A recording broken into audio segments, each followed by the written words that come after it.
নেত্রকোনা পোলা 40 গ্রামের ধুলি বালি আমার গায়, আর সোমেশ্বরীর নদীর তেজে আমার রক্তে।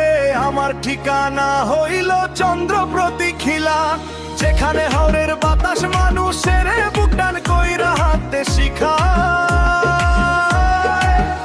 শুইনা রাখো আমরা সহজ সরল মাটির মানুষ ঠিকই, কিন্তু অন্যায়ের সামনে মাথা নোয়াই না।